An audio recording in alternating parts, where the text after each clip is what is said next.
si il n'y a pas d'autres questions qui se font manifester. Et Roya. Et Roya. Pardon. Oui. Zakia, Roya, Bernat et Christophe. Dahlia qui est arrivée. Je vais juste dire, Jacqueline, que Dahlia vient d'arriver. Donc, Dahlia vient juste d'arriver. Génial, génial, pas de problème. Donc, on va prendre quelques secondes juste pour la laisser arriver.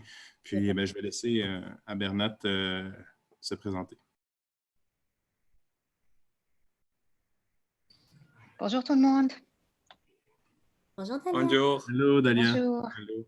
Merci, Bonjour. on ne t'attendait pas, tu es arrivé juste au bon moment. Vous êtes arrivé. OK. Donc, OK. il n'y a pas de problème. Pas de problème. Merci. So Bernat, I don't know if you want to start maybe, take power of the thing. I'll stop sharing maybe. Perfect. I'm gonna take power. Perfect. Yeah. Hi everyone. Thank you very much to be here. Impressive presentation, Shumus, about like the PhD, basically the definition in French. You did it amazing. I would like, if possible, Zach, if you could mute yourself. There's some sounds in the background. Perfect. Okay, so I'm gonna start sharing the screen.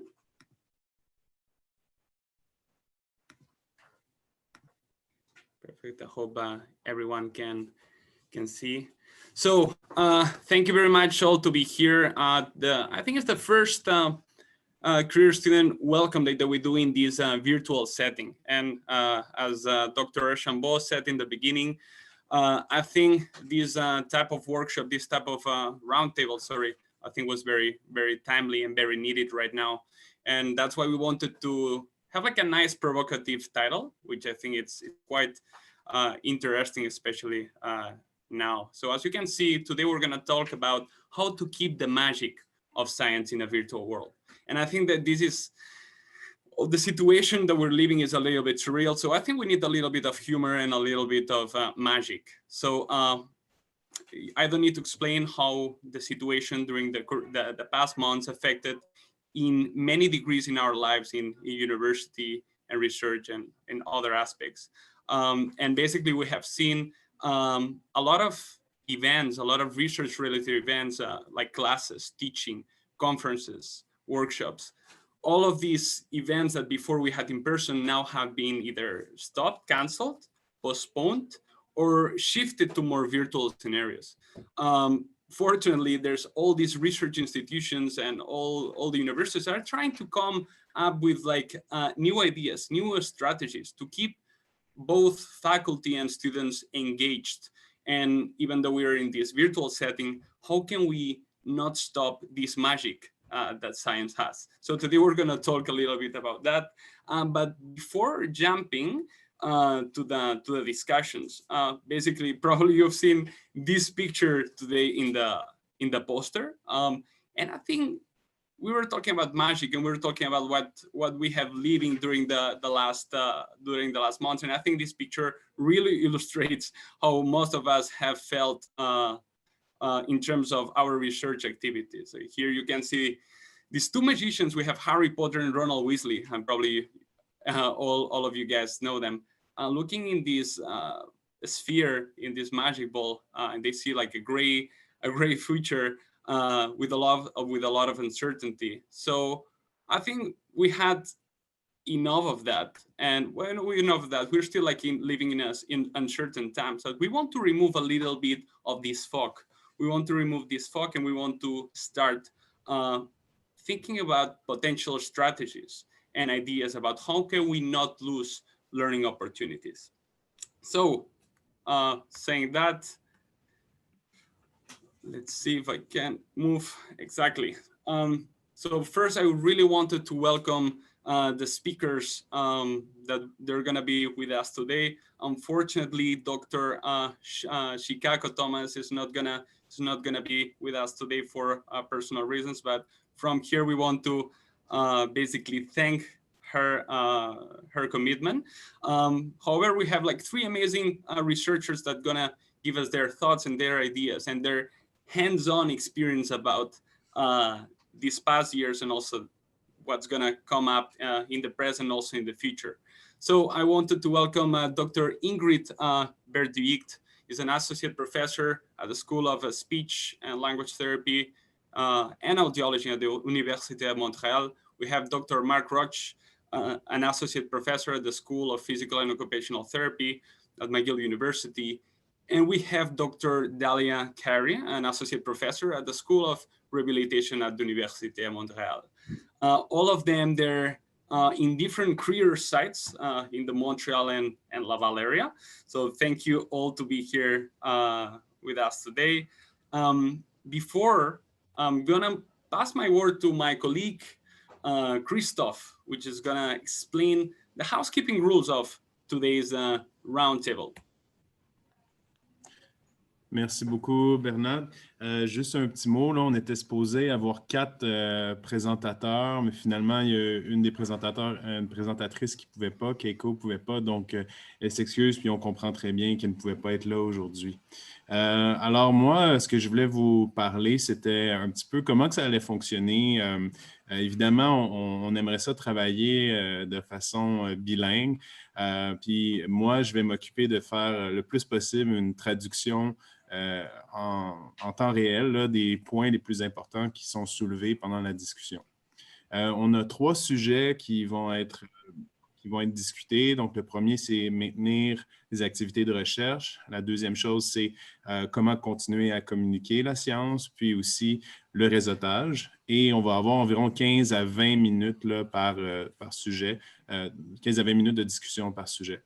On a une grande question qui va introduire, puis ensuite, bien, on aimerait ça que les personnes puissent participer et relancer nos guest speakers. Alors, on va avoir besoin que certaines personnes écrivent vos questions dans le chat. Et aussi, si jamais vous voulez poser la question directement, on va vous demander de lever la main dans la section participants dans Zoom. Sinon, ben, je vous souhaite à tous une très bonne rencontre. Et puis, Bernard va prendre la suite. Si vous avez des questions, on va essayer de vous prioriser en ordre de qui a commencé en premier. Sinon, je vous souhaite une bonne table ronde. Thank you very much, Christophe.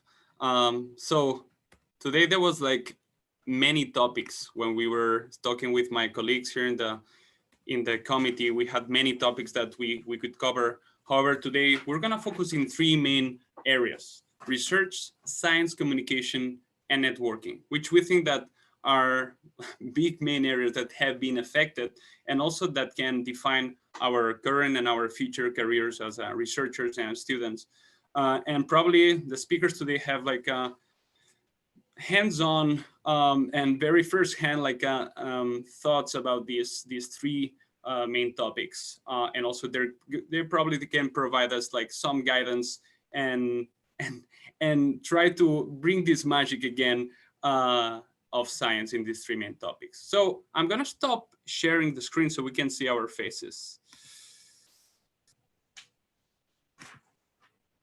Perfect. So from here, I wanted to say again, thank you very much for the speakers. And I'm gonna start with the first question. The first question is about research. And the first thing that I would like to ask our presenters here is, how did COVID-19 influence your research-related activities? And I don't care who's gonna start, okay? Like any one of the 3 speakers that want to start, please, you can unmute yourself and explain your thoughts about that.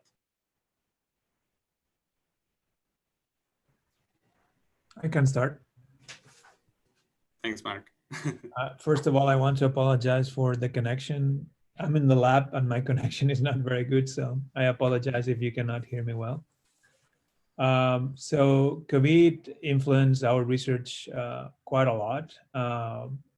So the negatives, I'm going to start with the negatives. Obviously, we lost data. In my lab, we do training and studies. So we train people for several weeks and we had to stop almost right away, and we had to lose some of this data. We're probably going to be able to use the data of the patients that we lost. Some projects were delayed, obviously. So the impact was huge, obviously. What else can I say? I was mostly concerned about my students, to be honest, and how stopping research could affect them, especially psychologically. Everybody has a different situation. I have a daughter, so I wasn't sabbatical when this happened, so I don't know if that's good or bad, but I had time to take care of my daughter because there was no school. So all these things affected me.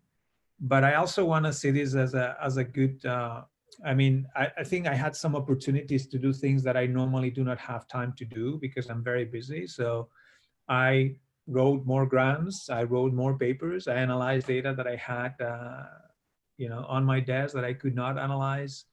I was able to do some creative things like working on the website of the lab, which is something I wanted to do. We had some opportunities to be involved in COVID-related projects. That's something that it was an opportunity, so it was not all negative. And what I try to do really is to try to learn from the experience, try to see the positives of this really bad situation, and try to use this to improve things in the lab that normally I don't have time to do when I work full time, and I don't have to stay at home working because of the pandemic. Thank you very much, Mark. Any other thoughts, Ingrid or Kairy? Hi, everybody. I can't see, I'm on my iPad and I have a difficulty to see the speakers. I can't manage to see all the participants of the roundtable at the same time on my screen. So it's difficult de prendre la parole.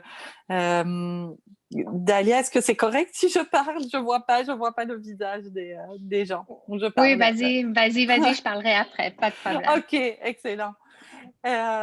Oui, bonjour à tout le monde. Je vois qu'il y a beaucoup de personnes qui sont là. J'entendais dans ce que Marc disait, où il dit, en fait, ma première préoccupation, c'était aussi comment tout ça affecte mes étudiants, que la recherche est arrêtée. Pour moi, ça a vraiment été pareil. Moi, j'ai pas encore perdu des données de recherche parce que les projets que j'avais en cours il n'y avait pas des recueils de données en cours au moment où la Covid est arrivée. C'est pas vrai. Il y a une partie d'un projet qui a dû être complètement annulé, mais qui devait se faire dans les écoles. Zakia, je te vois qui fait oui.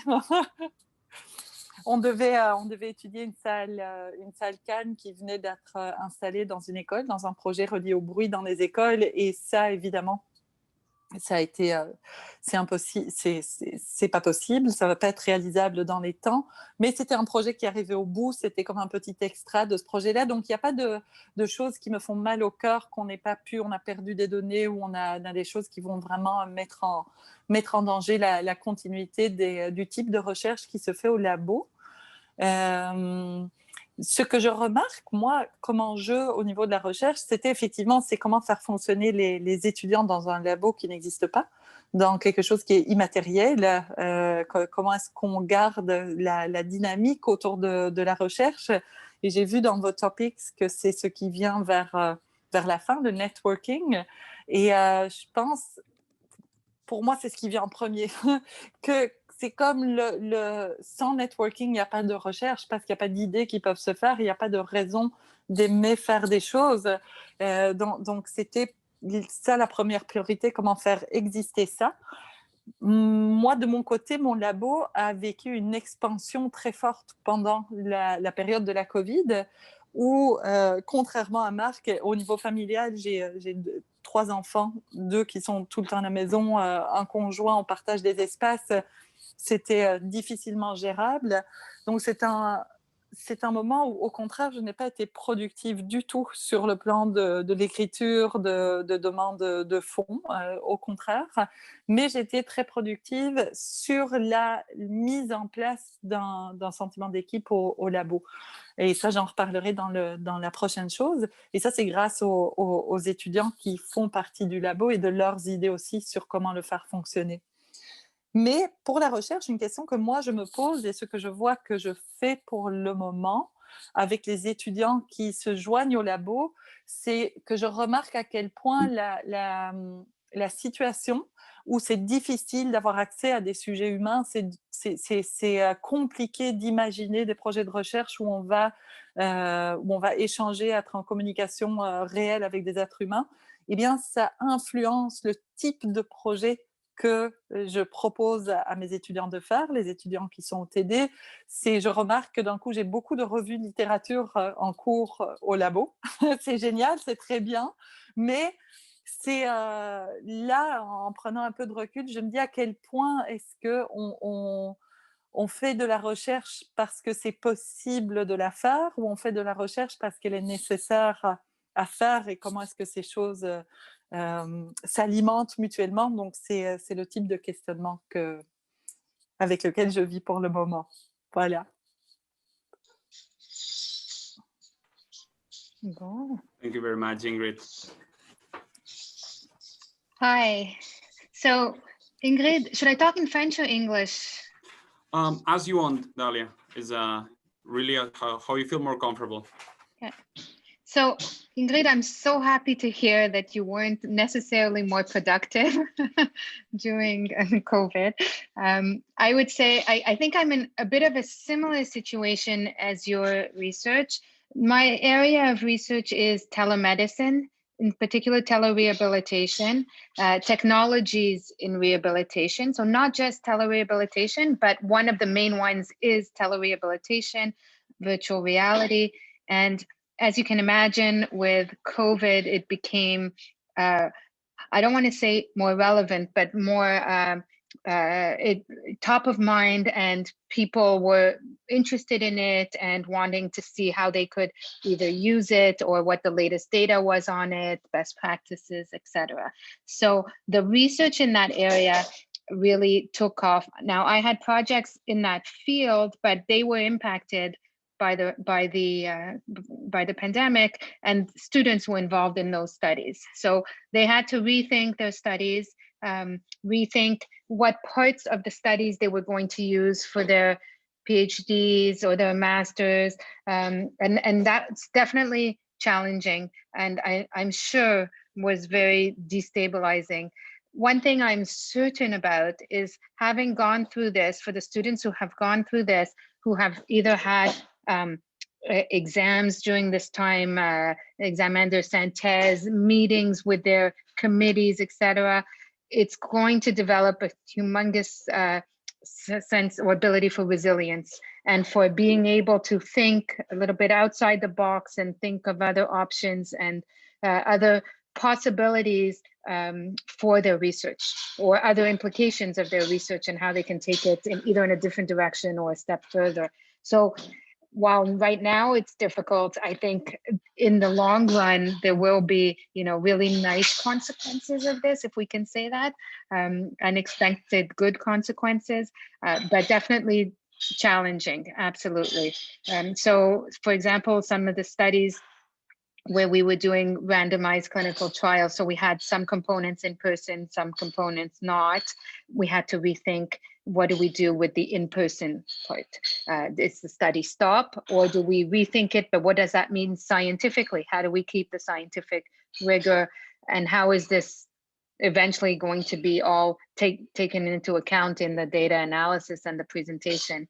I'm curious to see, what we're going to see in terms of publications and things like that regarding this period. I think we're going to see a huge range of studies, different study designs, new analyses that come out of it, a lot of reflections, I think. And I think it's going to be very interesting. It might be a turning point in science where, there might be some changes that we might not have expected. So I kind of see the difficulties for sure, but I think the opportunities that will come with it, because I'm lucky in my field of research. For some studies, absolutely, we had to stop the in-person, and we really went more to literature reviews and saw where the gaps were in the literature and oriented the students that way, which is equally important. And probably they are these steps that we kind of skipped. And now we go back and we're doing those, taking the time to do those properly. But we're definitely looking forward to being able to get back in person at least some of the time and doing some of the studies with our study participants. That I miss a lot, for sure. Thank you very much. Yeah, I completely agree, Dahlia, with that. I think we're going to see a huge amount of like systematic reviews and meta-analysis, and we're already seeing this now, which I think is good. Probably we're more focusing in basically original studies, which are very important, but we're seeing like we're accumulating this data and creating like very well done like systematic reviews. I wanted to ask, because like I think Ingrid, you brought this up, a lot of projects from PhDs and master students, probably now they're going to be redesigned or remodulated because we had to stop for, depending on the project, for 5-6 months, and all the uncertainty that basically it's aligned with that, with this. So I'm sure that there's a lot of conversations between PhD students and their supervisor about how to remodel all the thesis and all the studies. We would like to ask you this from the student perspective. How do you think, in terms of the research, these changes can affect in one's PhD career or one master career?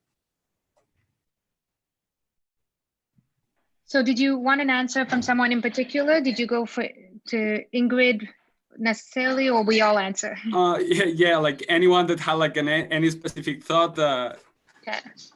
So maybe one thought that I had was, you know, I know we say we're not all in the same boat. We can't say that, but this is happening not just locally, it's worldwide. And I'm hearing the same kind of experiences and difficulties and challenges from colleagues in different areas, different places around the world.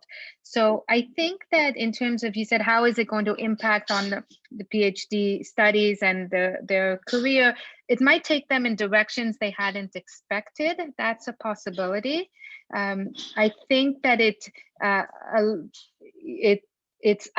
very unsettling, but I think in the long run, they will succeed. I'm convinced of it.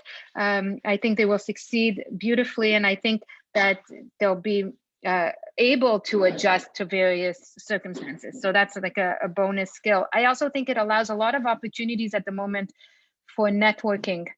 Networking with different people that you hadn't necessarily thought of networking, getting involved in activities you didn't think you would get involved in, like organizing this type of activity, for example, allows you to develop a different network, or networking by participating in online conferences that you would not have had the possibility to attend otherwise.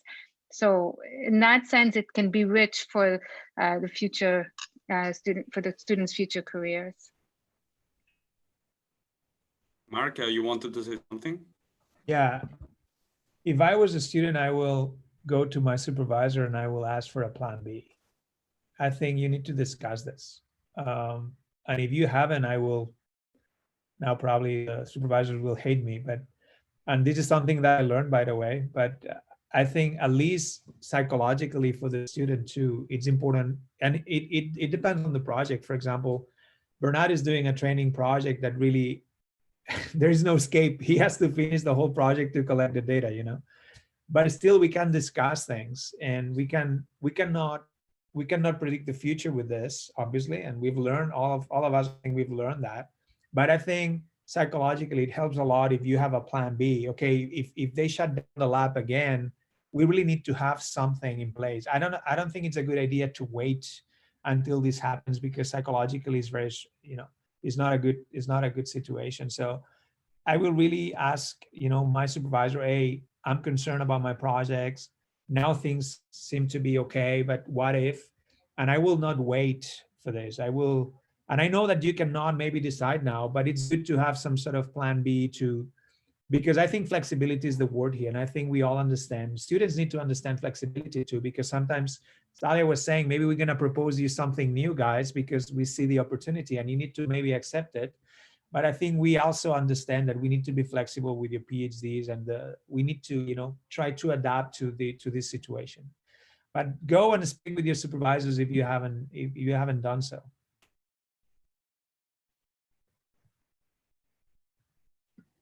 Thank you very much, Marc. Ingrid, do you have like any thoughts about this? Yes, absolument. Moi, je trouve que ça repose la question de qu'est-ce que c'est un doctorat. Est-ce que faire un doctorat ou même un travail de maîtrise, est-ce que c'est de réaliser quelque chose qui est prédéfini totalement et puis d'arriver à quelque chose qu'on avait imaginé 4 ans auparavant ou dans le cadre d'une maîtrise 1 an auparavant. Moi, je ne pense pas du tout que c'est ça. Je pense que c'est un travail d'adaptation et comme Marc le dit, de flexibilité et que le défi de la COVID oblige les doctorants et les étudiants à la maîtrise à repenser leur recherche, à réfléchir à leur recherche, à réellement qu'est-ce que c'est la question qui m'intéresse et comment dans les conditions qui sont ici, ce sont des conditions inéchappables. C'est la vie qui est là pour le moment et on vit dans cette vie-là. Et tout humain, tout métier d'être humain se fait maintenant dans cette vie-là. Tout enfant qui naît, qui vit, avance dans ces jours-là. Donc, je ne vois pas pourquoi la thèse de doctorat, elle devrait rester comme ça avait été prévu avant la COVID. C'est très étrange. C'est pas vrai pour aucun autre métier. Donc, pour moi, ça fait du sens que une thèse de doctorat n'est pas la réalisation de quelque chose qui a été préconçu 4 années à l'avance, mais c'est apprendre une réflexion de chercheur, apprendre une réflexion scientifique, apprendre des scientific skills. Maintenant, je sais très, très bien qu'il y a des demandes de tel type autant de types d'études, tel type d'études. Pour certaines thèses, vous avez il y a des critères auxquels il faut correspondre, mais je pense que l'académie aussi va devoir être flexible sur comment on évalue la valeur de ce que quelqu'un a créé, comment on évalue les compétences que quelqu'un a développées à travers son doctorat. Et je pense que c'est une période très dure pour les étudiants de tout niveau, parce que d'un coup, tout dans ce quoi on se projetait n'existe plus. Et c'est très flagrant que on ne sait pas vers quoi on va. La réalité, c'est que c'est toujours comme ça dans notre vie. On ne sait jamais ce qui se passe demain. Mais là, c'est vraiment très concret, qu'on ne le sait vraiment pas. Et moi, je pense que le métier de chercheur va gagner en importance. Je pense qu'on se rend compte pendant cette période-ci et les séquelles de cette période qu'on vit vont laisser un besoin très fort de personnes qui sont capables de résoudre des problèmes dans l'urgence, quand les choses changent, quand les choses bougent, et de garder un focus sur c'était quoi l'important, à quoi est-ce qu'on voulait répondre et comment autour de la situation on s'adapte. Donc, je peux comprendre que les étudiants ont des inquiétudes, mais moi, je ne m'inquiète pas pour vers où ils s'en vont et le futur qui les attend, en tout cas. Thank you very much, Ingrid and Marc and Dahlia. Perfect. So I think now we're going to open time for questions.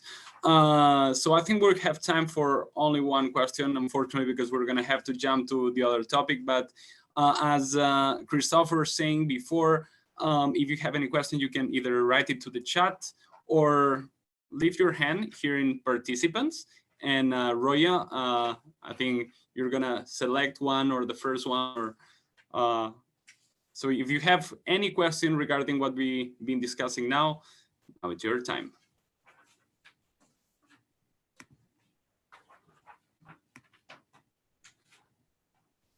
Any questions?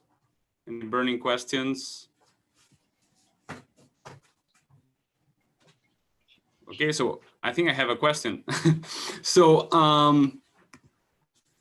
how basically with all this uncertainty, and this is maybe a more personal question here, more directed to you, not to the students, with your responsibility, the fact that you have like a students under your supervision, how basically you were able to keep staying motivated during all these times where you every day we were seeing like news about, okay, there's research tomorrow, there's no research tomorrow, now we have to stop, now we have to continue.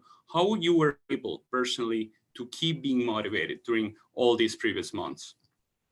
And we can start with whoever wants to start.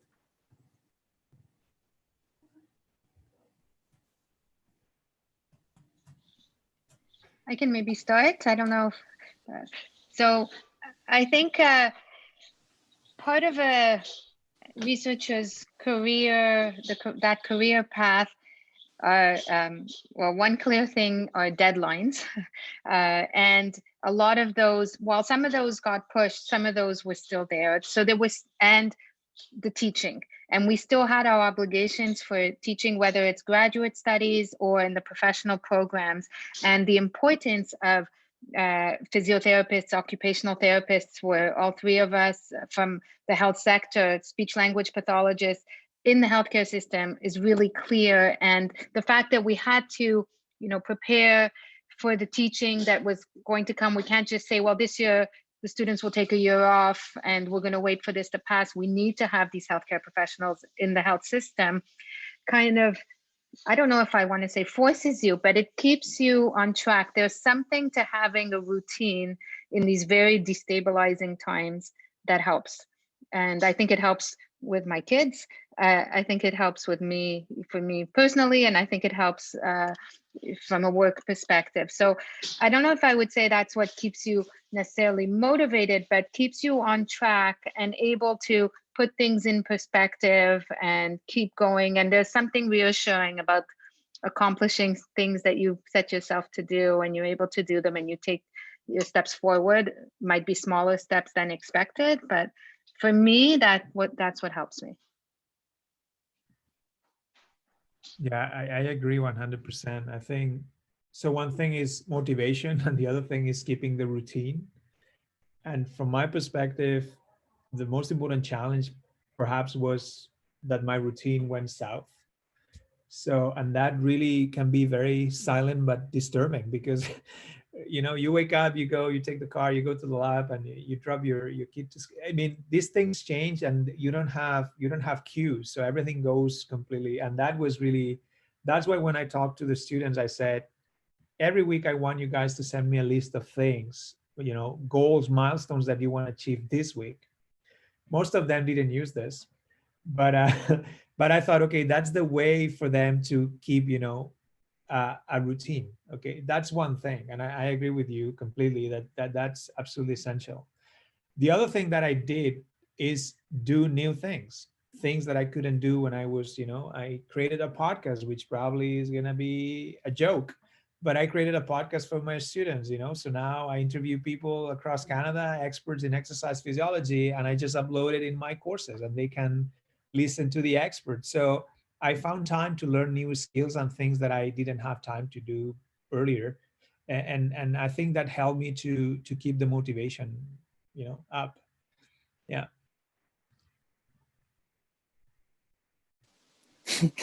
It's so funny, Mark. For me, it was the contrary. I am a no routine person, totally.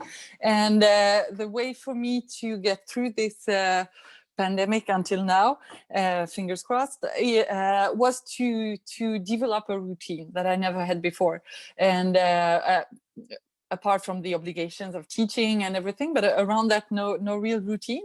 And we had a routine, we developed a routine at the lab, which was a virtual lab, so no real in-person meetings during summer, where we met for at least half an hour every morning. So 9 to 9:30 every morning, I was online with my students. Whether there was or wasn't anything something to discuss. And I asked my students before this roundtable, what did we do that kept the magic? And this routine was one of the things that was pointed out as something that kept them going. So, and I discovered routines. It's fantastic. Amazing. Thank you very much, Ingrid, Dahlia, and Mark. Okay, so we're going to jump to the next topic. And the next topic, I think it's quite magical. And the reason is because we're going to talk about communicating science. as I said before, personally, but I think like all the students here would agree with me, one of the most, I'm going to call it magic, but one of the most magic moments as a researcher is when you disseminate your results, your findings, and you can communicate with others. You can receive feedback. You can go to conferences and you can hear these amazing speakers, and then you can apply some of these ideas in your project, and then go back to the office of your supervisor and bother your supervisor with new ideas and everything. And unfortunately, this has been stopped or has been moved to virtual scenarios. So the question now that I would like to ask to our speakers is, how can so students and researchers, we can communicate science and not lose any communicating opportunities, but also like not any learning opportunities? How all this change of paradigm, how can we use it in a positive way? How can we shift all the basically some of the times when they tell us like virtual is like, okay, maybe we're not going to get to the same levels of engagement, but how can we keep learning? And I'm gonna just pass the word to, now I'm gonna direct maybe to Marc. I hate you. First, I think you need to look at the positives. For example, a barrier to go to San Francisco to the SFN annual meeting was that I had to give you $3,000 because we had to pay for the flight and these kind of things. Now you can present virtually. So I think technology is, facilitating a lot of new opportunities that you didn't have in the past. You still need to have data to present, and maybe the interaction that you get when you present your poster in front of 15,000 neuroscientists is not the same. But I still think you have opportunities, and I think technology is going to facilitate that. I think it's more a question of adjusting and having a positive attitude and seeing this, as Dahlia was saying, new opportunities will arise and new designs, or data analysis methods will arise, because we have to adapt. Otherwise, we cannot do the same research that we were doing a year ago. It's not possible. So I think it's the same thing here. I think you have a lot of virtual conferences that you can attend. Zoom is a nice tool. There are some things that I still hate about this, by the way. I'm teaching online and I have to ask for feedback every 5 minutes to my students because I don't see them, and I hate this. And I think my teaching is not as good as it is normally when I'm in front of my students. I need to see them. So it's a bit challenging, but it's still, I think you can still communicate science. You need to use different tools that people have been creating now and that facilitate this. What we're doing today, for example, this capacity to communicate with the students, and the students can ask us questions. So I don't think, I don't think we don't have opportunities to communicate science now. I think the difference is that the way we do it is a bit different.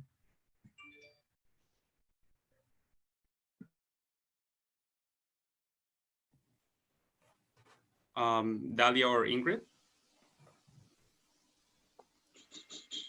Sure. Hi.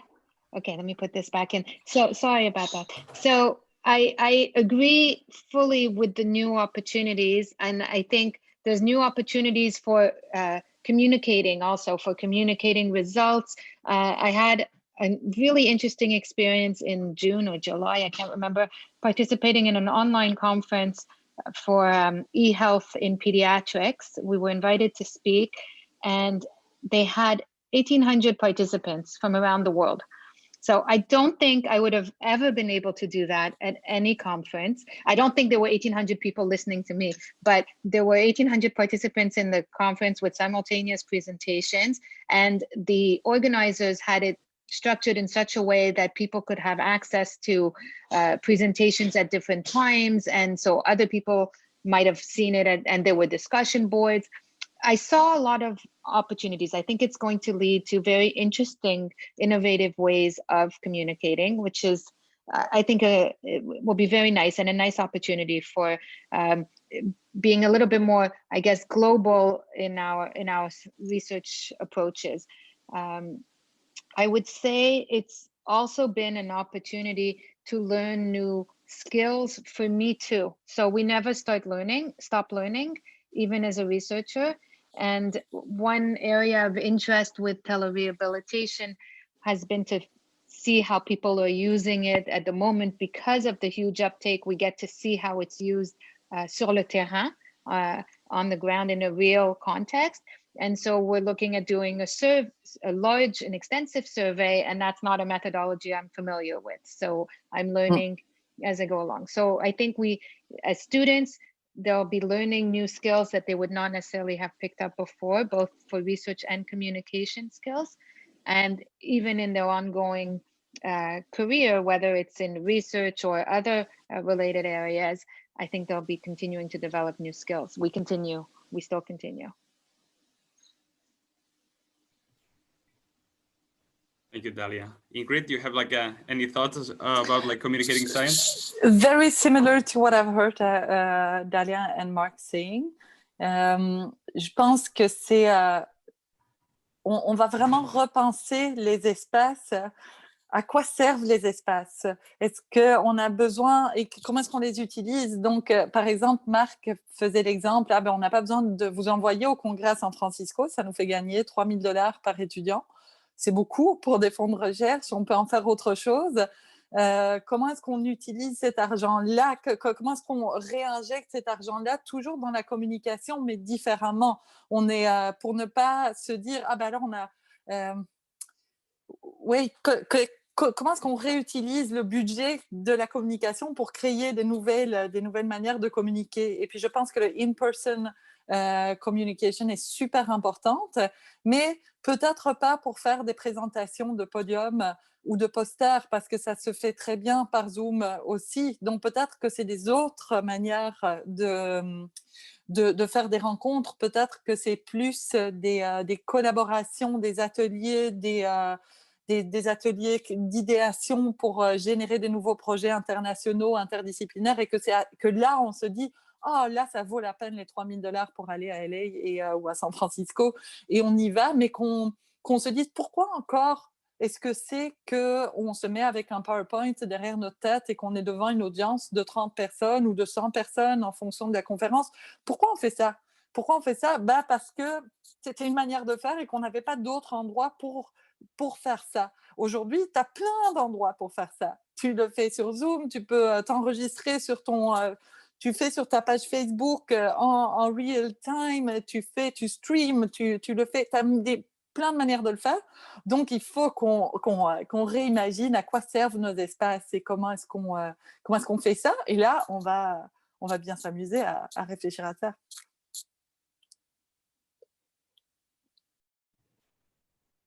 Peut-être aussi, moi, ce que je trouve, c'est que avec toutes ces plateformes-là, il y a une question qui se pose et qui est intéressante, c'est que veut dire le lieu dans lequel on communique? Qu'est-ce qui veut dire pour la valeur scientifique qu'on attribue à ce qu'on présente? Et ce que moi, j'ai vécu pendant la pandémie, c'était un besoin de vraiment faire un transfert de connaissances vers la communauté, pas des chercheurs, mais vers les gens dans la société, les usagers, les personnes qui avaient besoin de connaissances tout de suite. Et de me dire, mais là, qu'est-ce que je fais? Est-ce que pour les enseignants qui doivent porter le masque, moi je fais des études en orthophonie, en sciences de la communication, et je suis notamment, une partie de mes recherches, c'est sur les troubles de la voix. Les enseignants développent des difficultés de communication vraiment à cause des mesures sanitaires. Alors, ça devient toute une question de se dire, est-ce que ce n'est pas un groupe prioritaire pour la COVID, les enseignants? Je ne vais pas passer en priorité à l'éthique, je ne vais pas avoir des fonds d'un coup parce que je veux étudier ça. En tant que chercheur, c'est quoi ma responsabilité sociale? Est-ce que je dis, là, j'ai fait une demande et dans 8 mois, j'aurai la réponse et puis on verra si on peut démarrer le projet, mais il n'y aura peut-être plus de Covid. Donc, qu'est-ce que je fais maintenant, pour utiliser mes capacités, les outils que j'ai à ma disposition, qui sont mes étudiants, l'accès à la littérature, une plateforme pour communiquer avec les gens? qu'est-ce que je fais et quelle est la valeur de ce qui en ressort? Qu'est-ce que c'est la valeur d'un sondage qu'on a développé rapidement, qu'on envoie à tout un tas d'enseignants qui nous répondent? On fait une revue de littérature rapide pour arriver avec des solutions. Voilà ce que vous pourriez faire, voilà ce qu'on nous a répondu, voilà comment on a réfléchi ces solutions. C'est un processus ultra rapide. Je le présente dans le journal de vulgarisation du syndicat des enseignants. Qu'est-ce que ça vaut? Est-ce que j'aurais préféré attendre 6 mois pour le présenter au colloque de ceci, cela en ligne? Donc, je trouve que ça, moi, en tant que chercheuse, ça me questionne énormément sur mon rôle social et sur comment je dois utiliser mes outils pour qu'ils servent réellement la communauté. Des usagers au final. Et je n'ai pas de réponse du tout à cette question, mais je trouve que la question se pose très fortement pendant cette période. So may I ask you something, Ingrid, because this is very interesting. So you were forced to communicate in another way, and that forced you to have this kind of thinking? Is that what happened here? Yeah, of course I'm not forced to anything, and God, thanks God. So I'm not forced to, but the urgency of the situation is like those people, they need an answer now. They need a solution or they need an orientation now. And for me as a researcher, in order to help them, I need to gather data. I need to know what are your problems, what is it you're facing, what is the situation, and how can we help with what we already know in the literature, what could we imagine? So I need to have data, and data is research, or is it not? And you know, a lot of questions arise, and I could maybe or maybe not, and I could decide, oh, as a researcher, I should apply a very thorough methodology. I should go through all the ethical committees. I should do this in the right way. And because the population of interest here and the population that is soliciting me, qui me sollicite, is not a population that is a high risk or very important right now, the process would have been long. So for me, the question arises, what do I do? Do I respond? And when I do that, am I still a researcher? Or am I, am I a knowledge translator? Am I a Paul master translating knowledge? It's, well, I don't know if you see better what I try to depict here. I just found it interesting. I think another thing that what you're saying also, one thing that I've been concerned about is the quality of the research because of this urgency. And it's maybe not in my field, to be honest, but vaccinations, all these kind of things. You see, you know, papers being published like this in Lancet, all these good journals, but not even peer reviewed yet, because they have to, they need the evidence to treat patients. And that's something that concerned me a bit too. Yeah. Okay. Thank you. Dahlia, you wanted to say something? Maybe a little bit along similar lines. So in my area of research in telerehabilitation, it had been shown to be, we can use it in different populations, in different contexts. It has similar, it can have similar efficacy as in person in some contexts, but not every single population has been studied.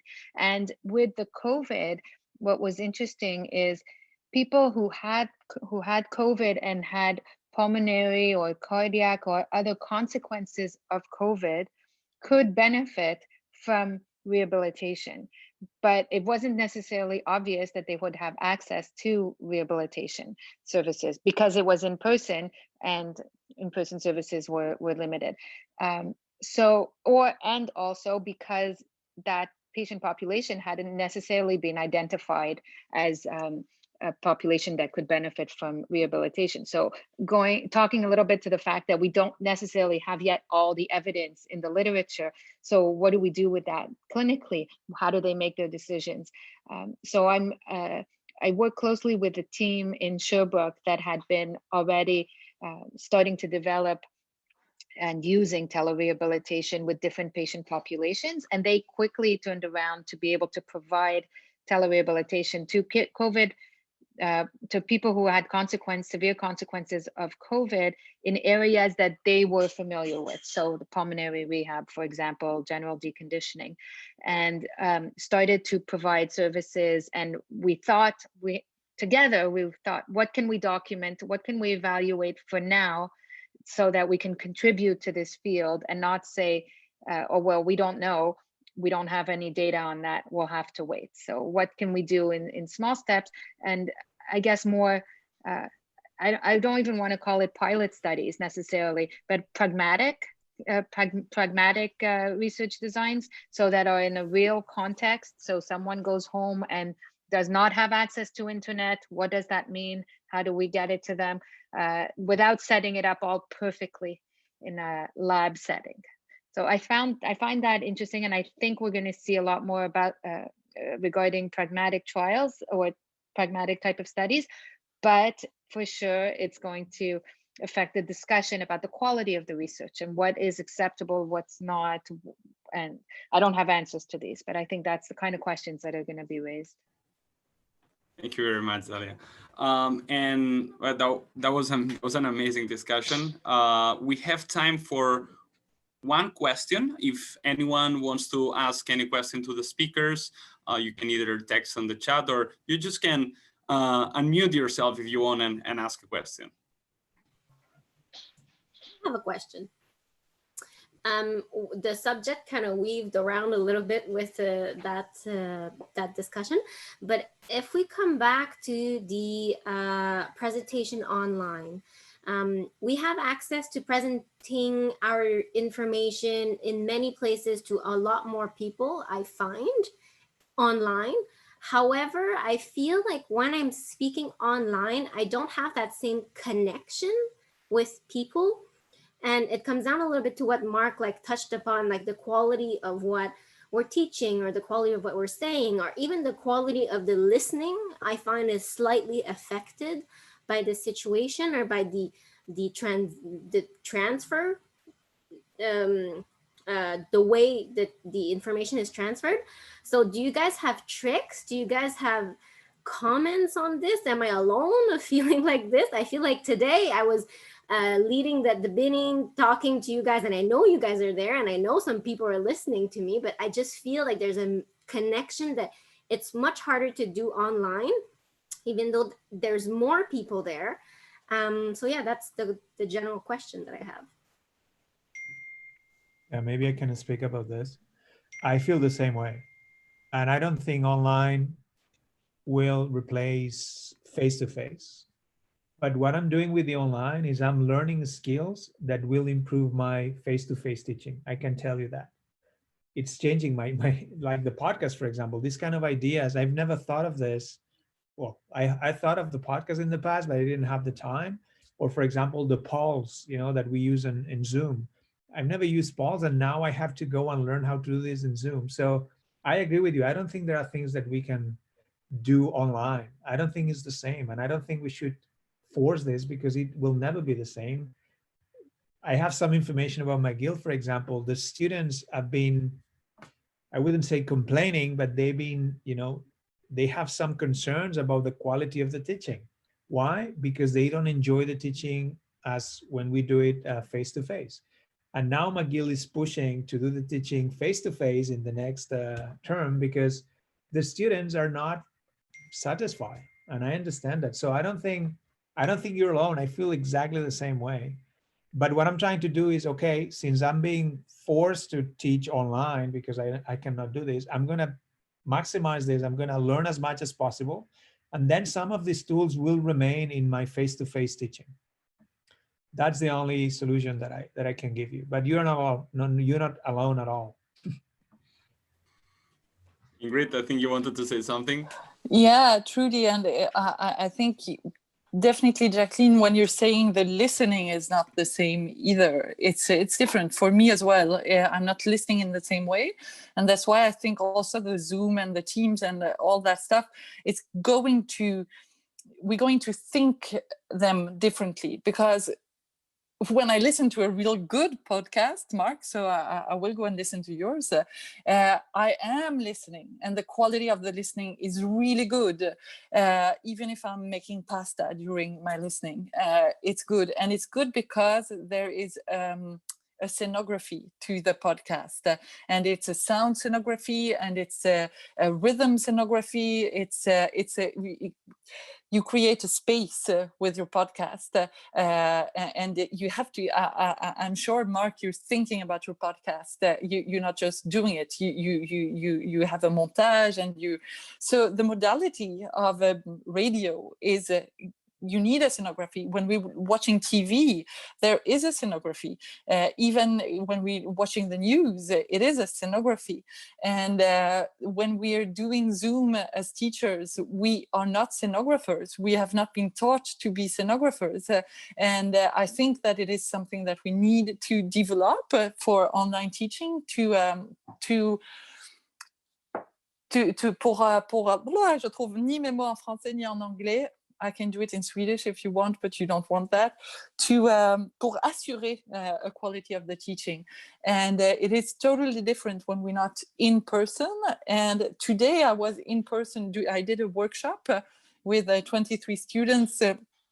They forgot it was in person. They told me yesterday. So I was like, oh, wow, it's the first time since March I'm going to see people. It was really strange to be physically with other people. And I realized how much voice is my field of research, my primary field of research. How much voice is a body, voice is a movement. It is a movement. And when you're in front of a class, you're acting with your whole body, and you're not doing that with Zoom. Even if you stand up instead of sitting down, you're restrained to this rectangle on Zoom. So it is definitely not the same, and it's I'm sure it will never replace in-person stuff, but definitely it's going to be a mutual alimentation between the two modalities that make us understand what communication is. All for me. So maybe just to add, do I have a minute? Yeah, of course. Yeah. Dahlia, go ahead. Okay.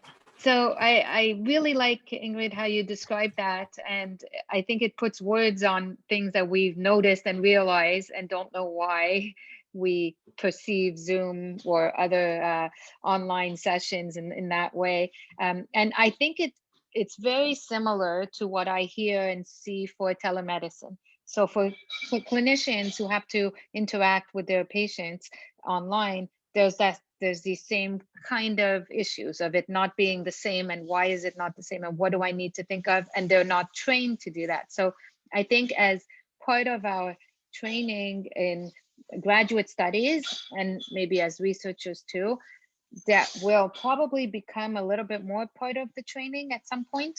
And same thing for the health professionals. Dealing online, it will become part of the training. It's not just, what really bothered me at the beginning was that I felt that everyone was trying to do exactly what they were doing before, but online. Whether it was for teaching or research, keep all your deadlines, keep all your activities, go and just do it online. And I found that I found very frustrating, very challenging. I think it's not the same. It's a modified version. In some contexts better, and in some contexts worse.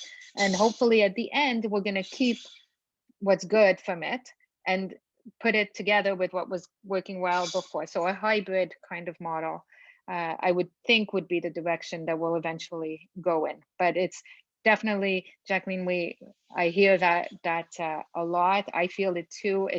The teaching is, in my opinion, challenging.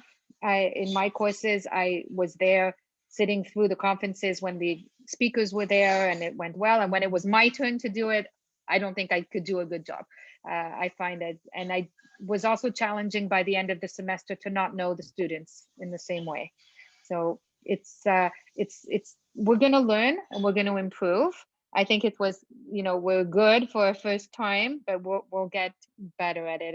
And it's not surprising that you feel that. Thank you very much. So yeah, very interesting, the way that this is going to evolve, and also like a lot of people are saying that this might continue for there's a lot of things that maybe they're gonna continue like in this virtual format. The other day, for example, one of the benefits of these virtual conferences also is that I realized that, for example, the World Stroke conferences, you can access to the presentation like they're recorded by Zoom, and basically you can see them again and again for the next 6 months. So it's one of the benefits that yeah, maybe we're not there in person, but maybe we can, all these, when we go to these presentations and we lose something, we can listen it again. So yeah, there's also some benefits on that. But okay, we're gonna move to the next and final topic, which is networking.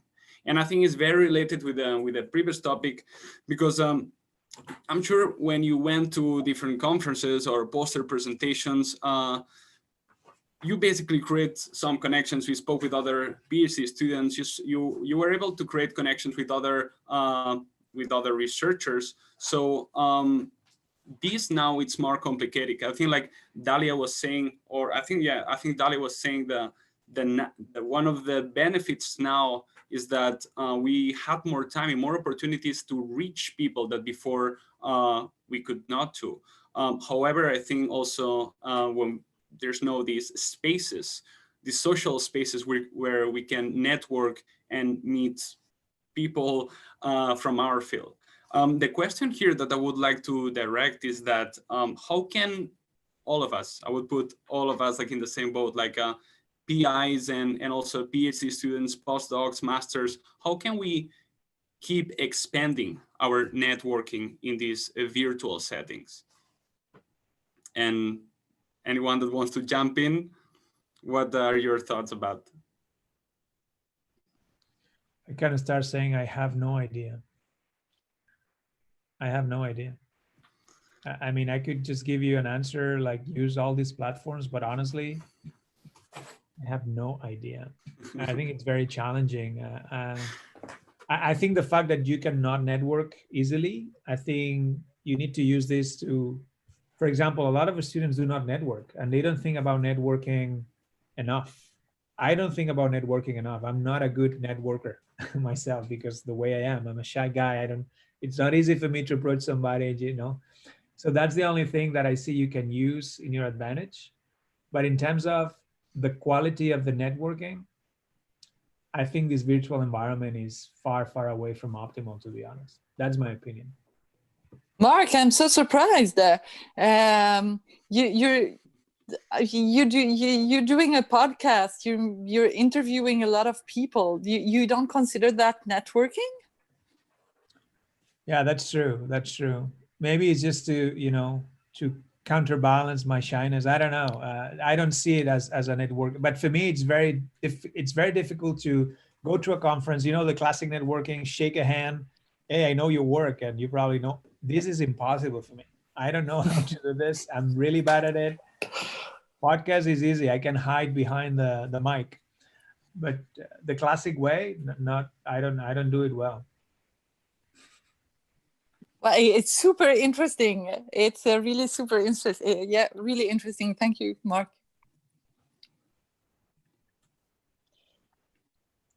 So I'd say maybe from my perspective, whenever I have been able to network, and interestingly, Marc, I'm similar at conferences. I am not one, unless someone introduces me, or I'm not, I network more as a student than I do as a researcher.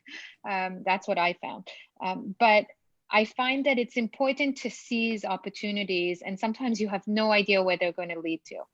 So I'd say I have a number of my studies which were little ideas that were kind of interesting. I wonder what we could do, and we just followed up on that a little bit, and it developed into something and allowed me to network with a group of individuals I would not necessarily have networked with.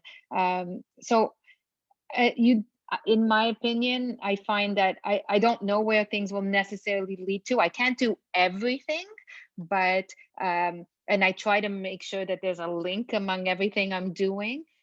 But I do find that seizing opportunities when they come up, however small they might seem, can lead to interesting other opportunities. For me, that has worked. Yeah. One of the things that I think from the student perspective we have is that, and we discussed this with Dr. Roig the last day, that sometimes, like most of the times when we send an email, there's this barrier that we build ourselves, that we are afraid about sending an email to a professor, supervisor, or that we're interested in their work. But 99 or 95% of the time when we send this email, the person replies. So I think also now, I don't know if this is a good or bad thing, we're more time in front of our screen, more time sitting. So we have more time maybe to send those emails that maybe before we had no time, we were a little bit scared about sending it. So yeah, maybe it's the good time to, as we say in Spanish, jump into a swimming pool, is basically do that step and approach.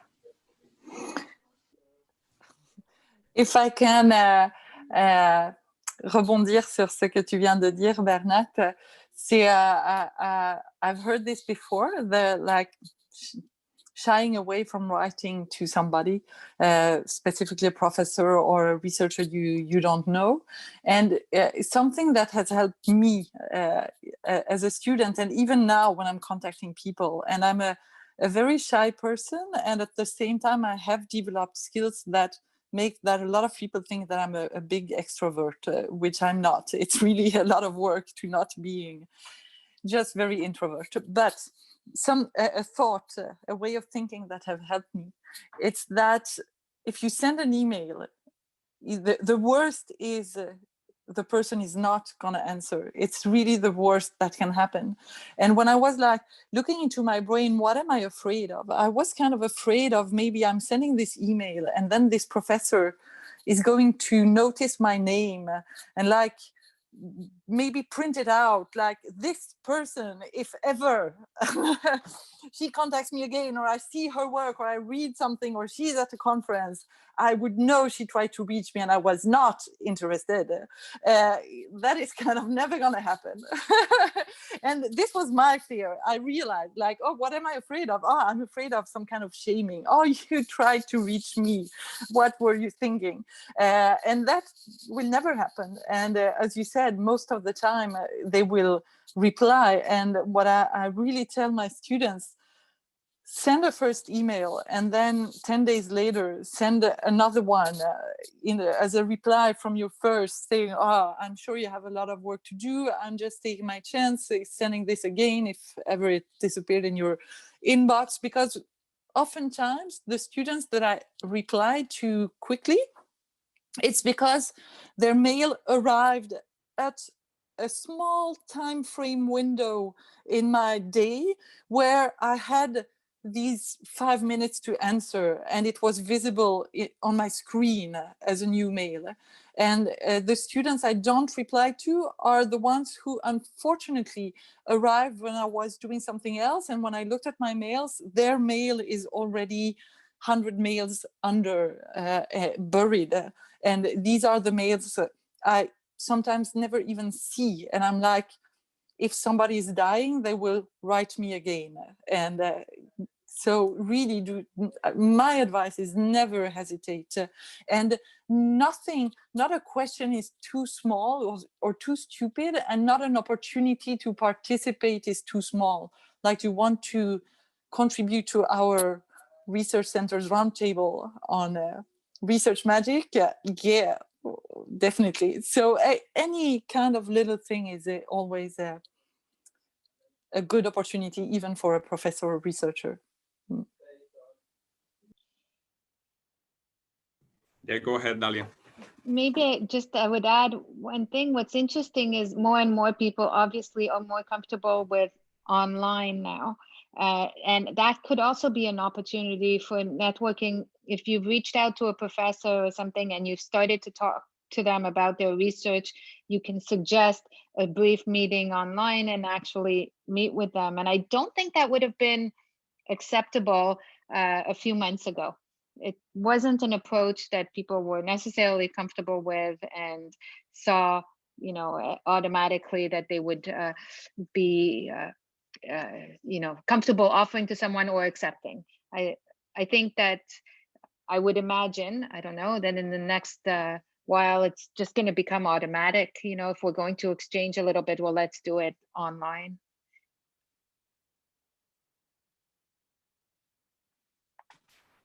Perfect. Thank you very much. Mark, do you have any thoughts? Yeah, maybe this is not the time to discuss this, but don't send in personal emails though. I mean, you need to know how to network because sometimes people call me Dr. Poch, and sometimes they say that I publish something that I've never published in my life. And sometimes it's so obvious that they're sending the email to 5,000 professors that then in the beginning, I was trying to educate all these guys, but honestly, now it's impossible because I receive probably 20 or 30 emails like this every week. So, but that's not my expertise. As I said, I'm not an expert in networking, but I hope if you network and if you approach people, you can, you know, promote some interest, you know, because otherwise they will not respond because they receive 40 emails like this. But that's a completely different story, I guess.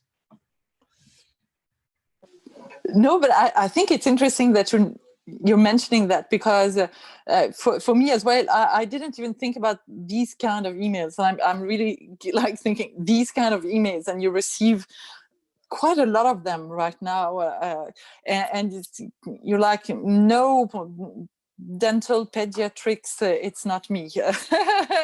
Even though you think I'm a very honorable and blah blah blah. Yeah, so.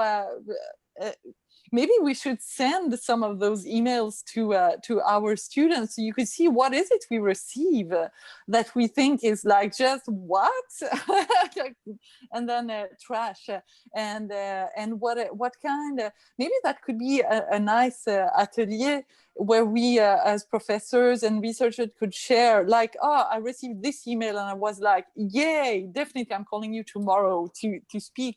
Or these are the kind of email that I think it's a bot. I don't even think the person exists. And how should you write to not be considered maybe as a bot, because I don't know how your writing skills are. So that could be really fun to do, actually, to see what yeah. And maybe we would be surprised that probably even that Dahlia, Mark, me, we're not reacting in the same way to the same kind of emails, and because we're individuals, and so. And maybe if I have something that I would like to discuss, because we have the networking, the professional networking, but we also have the social networking, and how do we organize that during COVID and in virtual spaces.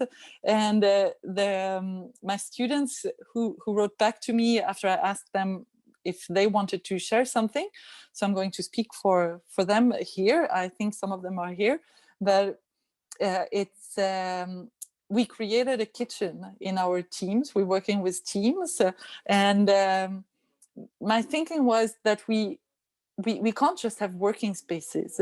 We can't just have working spaces. Where do you speak to each other? You don't do that in your office necessarily. You do that when you go for coffee, when you go to the bathroom, so we don't have a bathroom in my teams, but we have a kitchen. And the kitchen is a space where you can share whatever you want, a funny thing that you heard, an image that you saw. And for me, it was important to think about my teams as houses. So I have different houses, and one of the houses is my lab. And in that house, I have a kitchen. And in other houses, I have different things. But that's what I have here. And the students found that was one of the good things to know they had that space. And I know that the students in my lab, and I highly encourage that, they have their own channel that I'm not aware of. I don't know what they're doing there.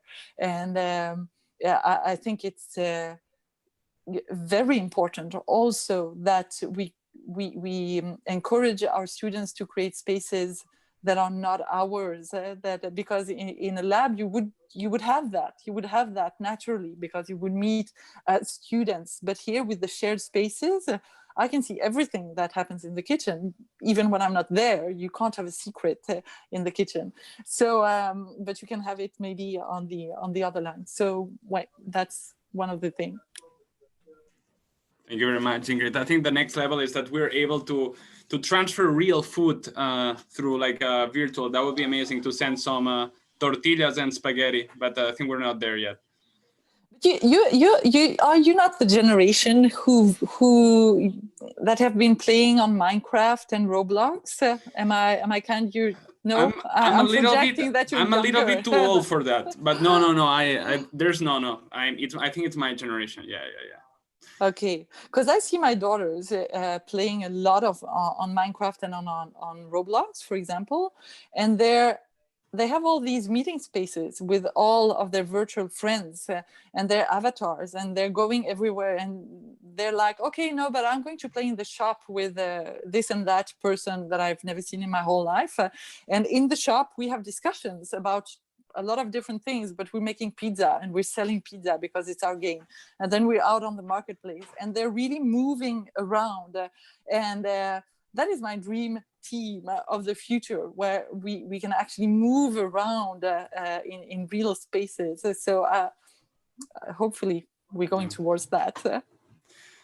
Yeah, I hope like this, hopefully soon we're gonna be able to see ourselves like in real life. So, sorry, but we don't have time for more questions, and we're running out of time. I just wanted to really thank you, Dahlia, Marc, and Ingrid for these 1 hour, 15 minutes that you spent here. I think the discussions were amazing, even I would say therapeutic for a lot of us, because like, yeah, there's a lot of uncertainty, but I really think that you gave us hope, and also I think you gave us like also a lot of ideas about how to keep this magic about science. So thank you very much. And yeah, I think I'm gonna pass here. Yeah, I see that there's these links in French and in English that I invite you all to click and basically share, give us some feedback. Thank you all for participating. Thank you, Dahlia. Thank you, Marc. Thank you, Ingrid. It was so interesting to hear you guys talk about the subject. I think we have 1,000 more questions that we could ask about this subject, since it's still a developing field in some ways. And I love the word that you put on it, Ingrid, the scenography, which I'm going to remember that one. So thank you again for your participation in the workshop. Thanks Bernard, Christophe, Zakia, Roya for the organization. It was amazing. So I'm gonna invite, we can have like 5 extra minutes if anybody has more questions for our invitees before we let them go. I'm seeing some writing. Don't be shy. It's now or never. Your time. I have a question actually. That's cool. Go ahead. Yeah, so I think on the note of networking, also I guess the next step is collaboration. And just a question for all members of the roundtable. How did you find ways to, take that next step or even move towards collaboration with other sites? From my experience, I know I'm lucky that I already work with another team in another university, but how do you recommend, or how do you think you'll continue to foster collaboration with other labs and create new projects in the future, especially during now?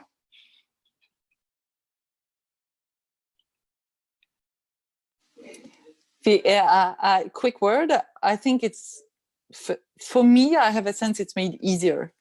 It's easier, and I see collaborations with other teams, not only locally but internationally as well, and the possibility to virtually meet and really have a quick word, like we don't need to think about the phone bill, how much is this going to cost, and it's not writing an email, it's really, oh, I click on the Zoom and the person of contact in Sweden is there, and we have a chat for 2 minutes, and it's so easy. So me, I see it like it's facilitated during this time. Maybe I would just say from some of the experience I've seen though recently with these increased networking that there's been an increased desire to collaboration, it tends to lead, I found, to very big projects and that are not necessarily doable. So big ideas, and then they don't necessarily go anywhere. So bringing it back to something feasible and doable is not always easy. And especially as you keep networking and then make more links, and you know, when you're in this field, it's because you're curious and you want to learn and you want to, not necessarily want to always collaborate, but you do, usually you want to learn from people and have the best, bring people's expertise in with you, and it quickly gets very big.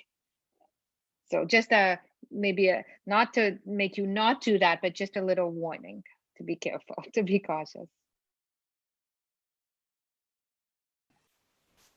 Thank you for the question. Thank you for the answers. I have just one interesting fact, I think that could answer Ingrid's wondering before about the virtual world and how we could all be in there.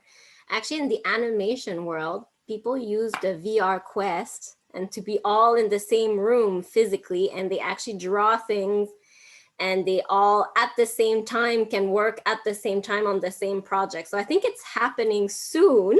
It exists and it's not expensive, but it's just not propagated to everything yet. So I think it's maybe our job to bring it into research one day. So, yeah. Yeah, I am fascinated by that one. I have to say, I bought it for my kids because I was interested in it and how it could be applied to rehabilitation. There is so much use for it, not to replace in person, but again, to come as to supplement. Exactly. Well, thank you so much, Dahlia, Marc, Ingrid. It was so wonderful to listen to what you had to say on this subject. Thank you, Bernat, Christophe, Zakia, Roya, for the organization. It was wonderful to hear and have our doubts and likes